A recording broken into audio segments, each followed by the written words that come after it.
mais de 1 bilhão de bonecas vendidas. Um ícone de plástico que por décadas ajudou a definir o que significava ser mulher. Mas a alma desse fenômeno não está nos acessórios, nem na famosa casa dos sonhos. Ela vive em algo mais sutil e quimicamente mais decisivo: o cabelo. Do rabo de cavalo inaugural de 1959 ao volume hipnótico do Bubble Cut, das ondas californianas dos anos 70 ao brilho neon dos anos 80, cada penteado é mais do que moda. É um retrato preciso do seu tempo. Revisitar o cabelo da Barbie é mergulhar na relação entre consumo e produção em massa. É revelar como a moda, a tecnologia e, em certos momentos, a própria ganância se entrelaçam para construir a identidade desse mito global, fio por fio. E é essa história que começamos a contar agora no Por Trás da História. A Barbie não apenas estreou, ela definiu um ícone. Seu visual era um manifesto: maior listrado, lábios vermelhos e, acima de tudo, o rabo de cavalo, loiro, alto e brilhante. Penteado popularizado por atrizes como Brigitte Bardot. Para milhões de meninas, aquele cabelo não era só um acessório. Era um rito simbólico, a passagem das tranças da infância para o rabo de cavalo da adolescência. A Barbie, apresentada como uma modelo adolescente, refletia o desejo de crescer e ocupar o mundo adulto. Não era apenas estética, era estratégia de propaganda. O penteado consolidava sua imagem de modelo adolescente de alta costura. Mas o verdadeiro gênio estava na interação. O cabelo foi projetado para ser escovado, cortado, transformado. Essa dimensão brincável transformou um detalhe em diferencial de mercado. Cada criança podia moldar a boneca à sua própria imagem e, com isso, garantir que a Barbie evoluísse a cada mudança de estilo, permanecendo atual em cada nova era. As primeiras edições, de número 1 a 3, usavam uma fibra surpreendentemente suave. Acredita-se que fosse mohair, lã de cabra angorá, que conferia ao rabo de cavalo uma textura delicada. Mas a durabilidade era a prioridade. Já em 1960, com a Barbie número 4, a Mattel fez uma mudança decisiva. Adotou o saran, uma fibra sintética de vinil importada do Japão. O saran se tornou padrão. Foi escolhido por sua resiliência e pela capacidade de reproduzir o brilho natural do cabelo humano. A aposta se mostrou certeira. A fibra era tão robusta que muitas dessas bonecas vintage sobreviveram até hoje, exibindo seus penteados em notável estado de conservação. A imortalidade da fibra garantia a longevidade do ícone. Anos 60. A década não pediu permissão, exigiu ruptura. A elegância rígida do pós-guerra, sinônimo de estabilidade, tornara-se obsoleta.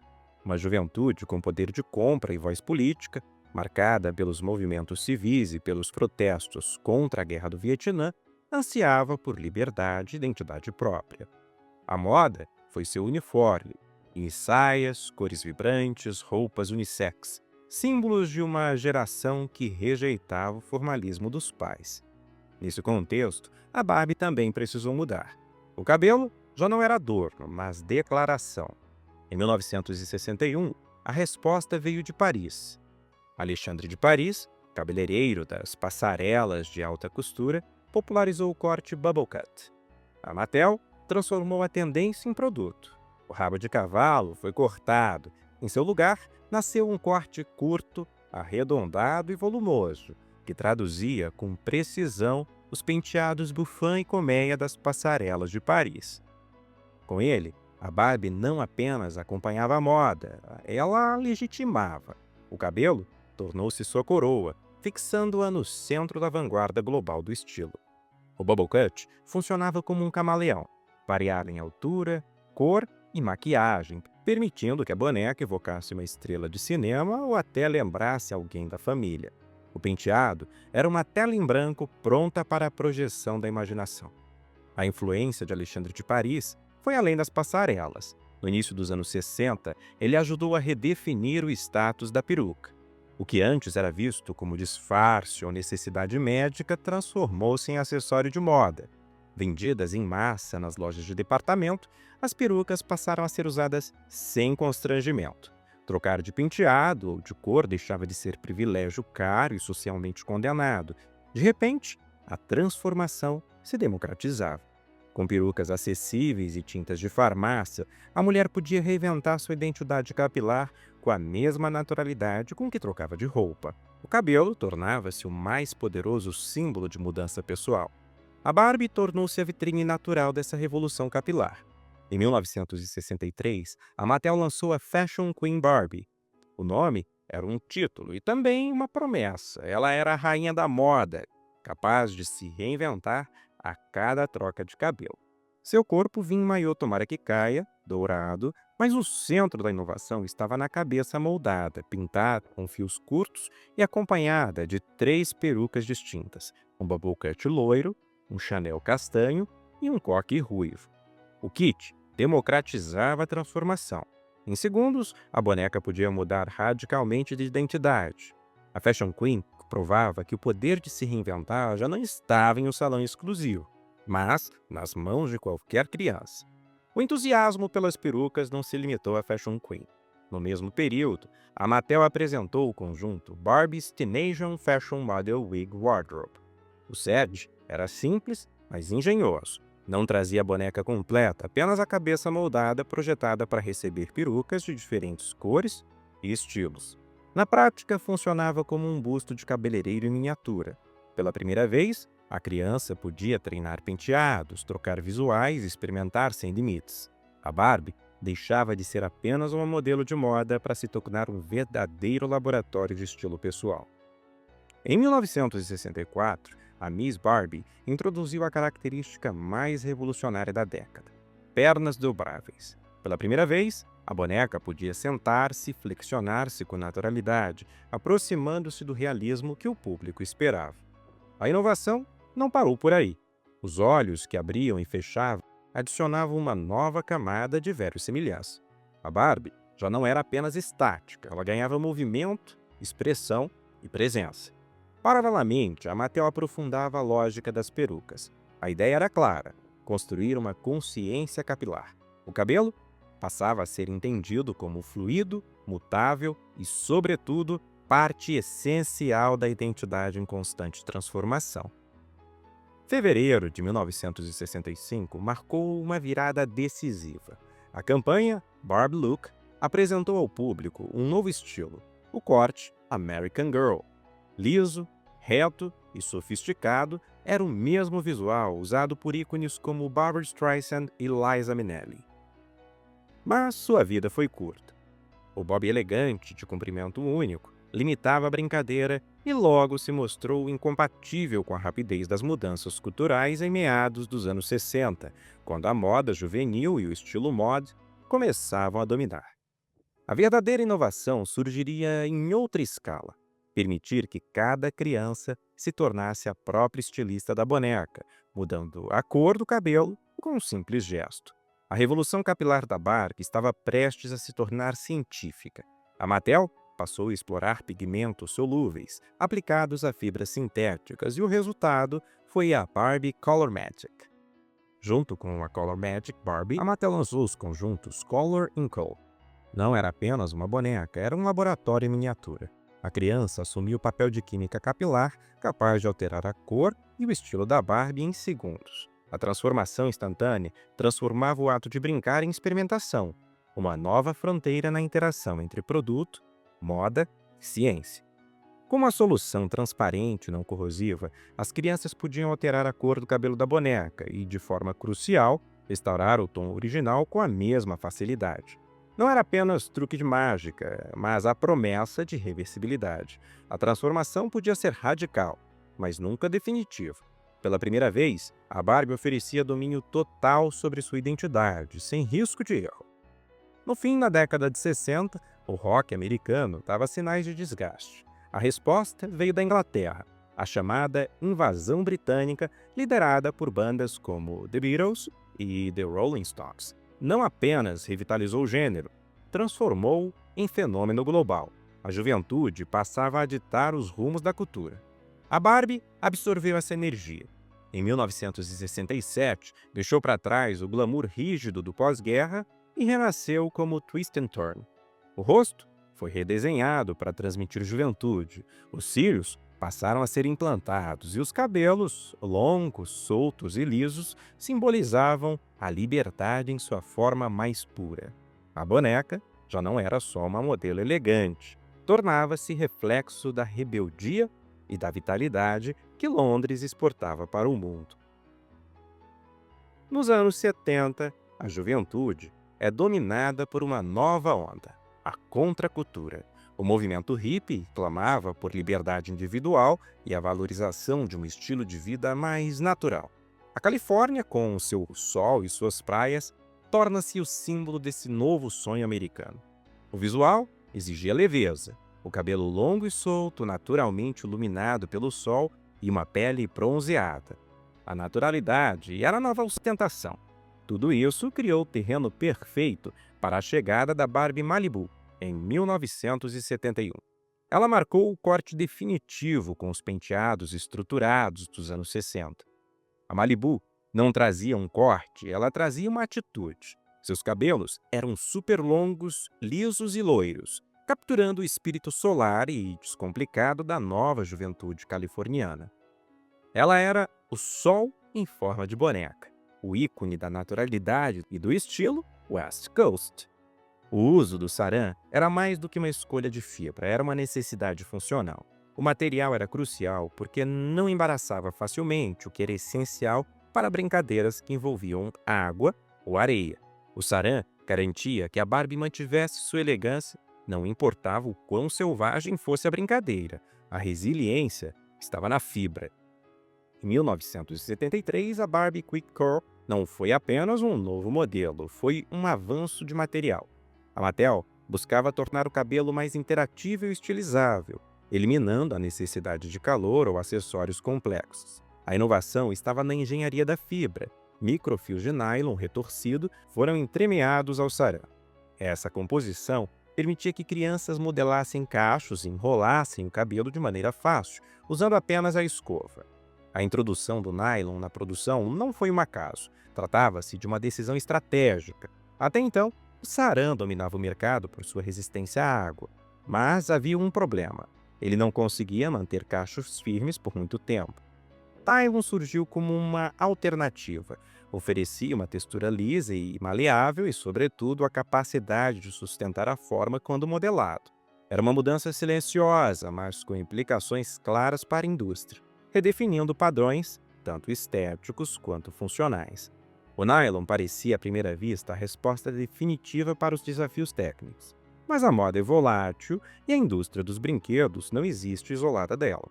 Pouco depois, os padrões de beleza mudariam, e o que parecia uma solução estável logo perderia espaço. A demanda por cachos definidos mostrou-se passageira. Logo, a ascensão da era disco alteraria o ideal de beleza. Já não se buscavam ondas rígidas, mas sim cabelos volumosos e com brilho intenso. Nesse novo cenário cultural, o saran, antes visto como limitado, encontrou sua função. Sua capacidade de permanecer liso, manter volume e refletir a luz correspondia exatamente à estética que a Mattel precisava projetar. A boneca passou por uma transformação decisiva. Um novo molde facial, agora sorridente, foi introduzido, tão marcante que permanece em uso em diversas versões até hoje. O cabelo refletiu o auge do glamour da época, inspirado nos cachos volumosos de Farrah Fawcett. Tratava-se de um visual pensado para capturar a estética das discotecas, madeixas feitas para brilhar sob a luz intensa da pista de dança. Para alcançar o volume extravagante exigido pelo novo padrão, a Mattel aumentou a densidade do implante de saran. O material se mostrava perfeito para a proposta, abundante, de baixo custo, sobretudo adequado aos cachos largos e soltos que definiam o estilo superstar. Essa escolha consolidou uma imagem que se tornaria icônica, a loira glamurosa de cabelos longos e cheios, um ideal de beleza que não apenas refletiu sua época, mas dominou a estética das décadas seguintes.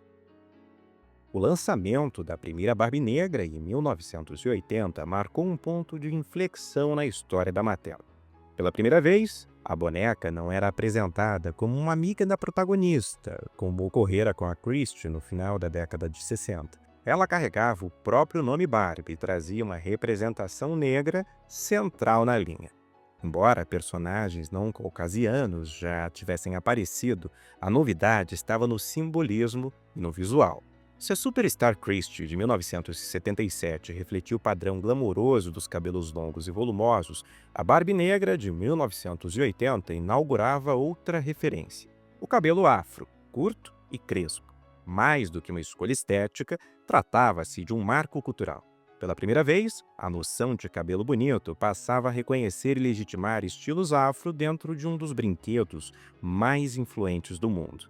Em 1981, a Barbie Golden Dream inaugurou uma inovação que refletiu o espírito de ostentação da década. Foi a primeira a receber fios metalizados, conhecidos como tinsel, entrelaçados ao cabelo. O efeito luminoso traduzia em miniatura o luxo e o exagero que começavam a marcar os anos 80. Poucos anos depois, em 1986, a linha Barbie and the Rockers levou essa lógica ao extremo. Inspirada na cultura pop da época, explorava o exagero, as cores vibrantes e o maximalismo do universo das estrelas do rock. Para sustentar esse visual, a Mattel precisou de novas soluções. A mais significativa foi a adoção em larga escala do nylon. Até meados dos anos 80, o saran dominava como fibra sintética nos cabelos da Barbie, mas o novo ideal estético exigido pela cultura pop, cores neon e penteados volumosos, expôs suas limitações. O saran não tinha a vivacidade necessária para acompanhar a estética do rock. O nylon surgiu então como alternativa. Já presente em outras linhas de brinquedos, como My Little Pony, oferecia filamentos mais grossos, brilhos intensos e, sobretudo, a capacidade de absorver tinturas em tons elétricos. Era a fibra capaz de traduzir para a Barbie o exagero cromático e visual que definiu a década. O nylon trouxe uma vantagem crucial. Permitia penteados ousados e firmes, como topetes espetados, que se mantinham sem desmanchar. Foi na linha Barbie and the Rockers que essa fibra passou a ser utilizada em larga escala, marcando uma mudança no padrão capilar da boneca. O visual dessas bonecas refletiu o excesso da moda dos anos 80, o princípio do quanto mais, melhor. Neon, mechas contrastantes e volumes exagerados tornaram-se a assinatura da coleção.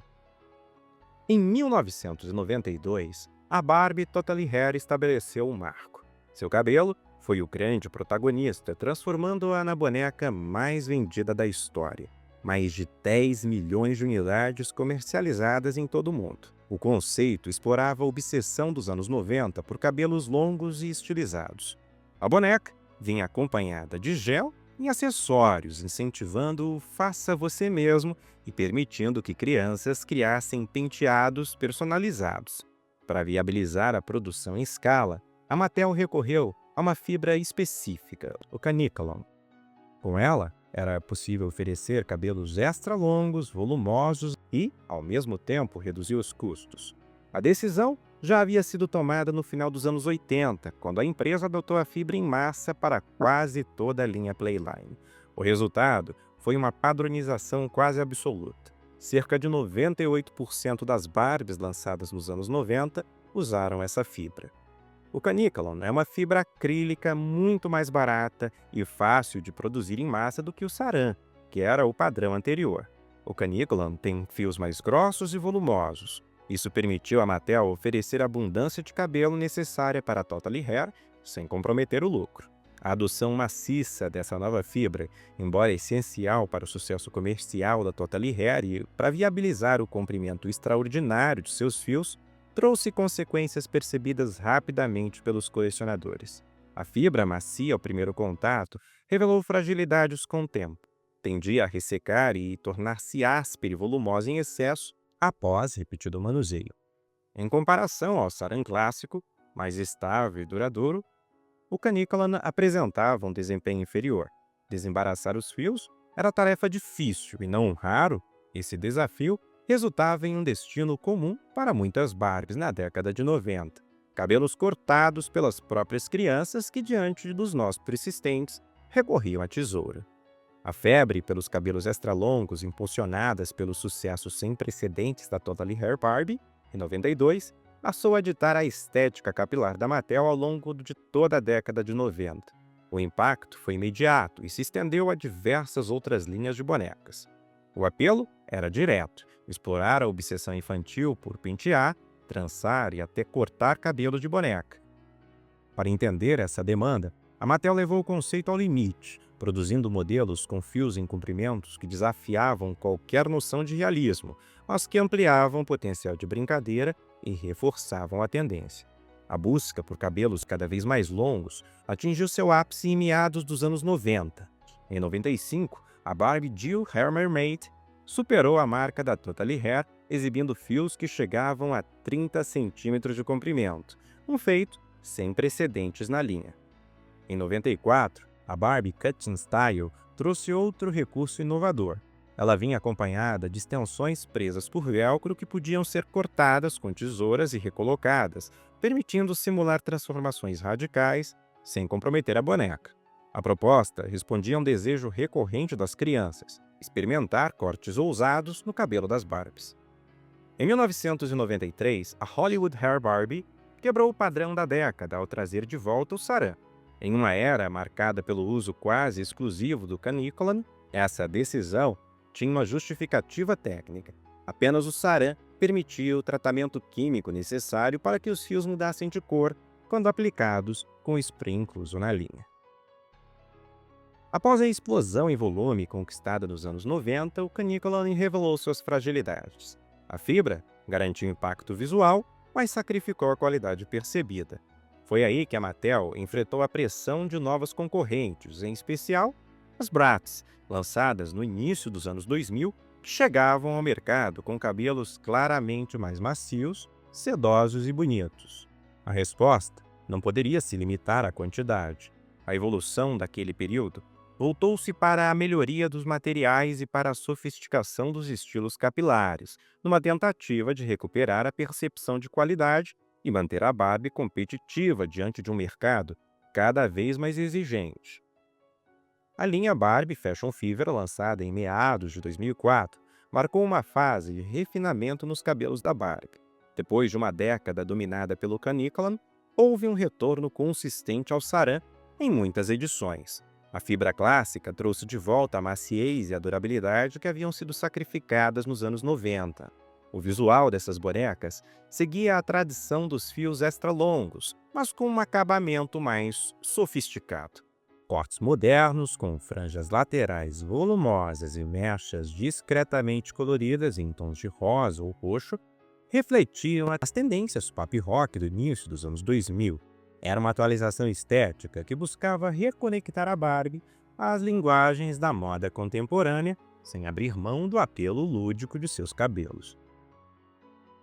Em 2009, a primeira geração de Barbie fashionistas sinalizou uma virada de época. O cabelo dessas bonecas antecipava mudanças que definiriam a década seguinte. A linha apresentava bonecas, cada uma com um estilo e nome distintos.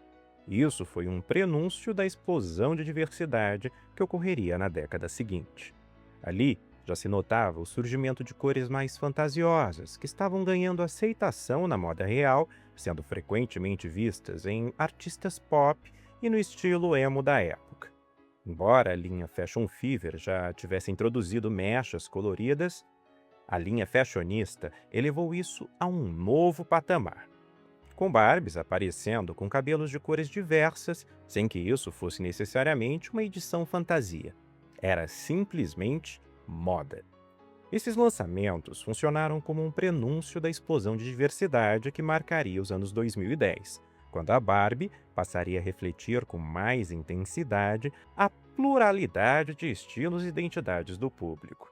Na década de 2010, a evolução capilar da Barbie foi liderada pela linha Fashionistas, que a partir de 2015 passou por uma transformação radical. A Mattel ampliou o escopo da coleção, introduzindo diferentes tipos de corpo, tons de pele e uma variedade inédita de combinações de cabelo.